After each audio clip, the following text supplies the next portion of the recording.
How to turn off quiet mode on Instagram.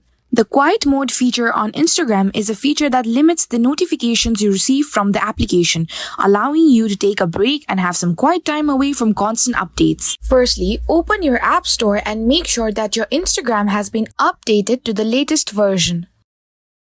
Now open your Instagram application and click on the profile section at the bottom right corner.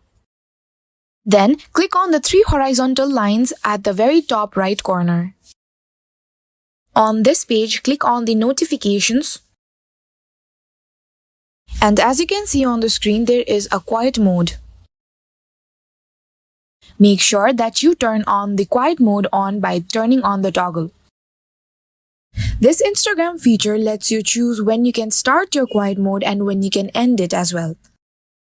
Not only that, you can choose the days on which you want to turn on the quiet mode by choosing on the days like shown on the screen.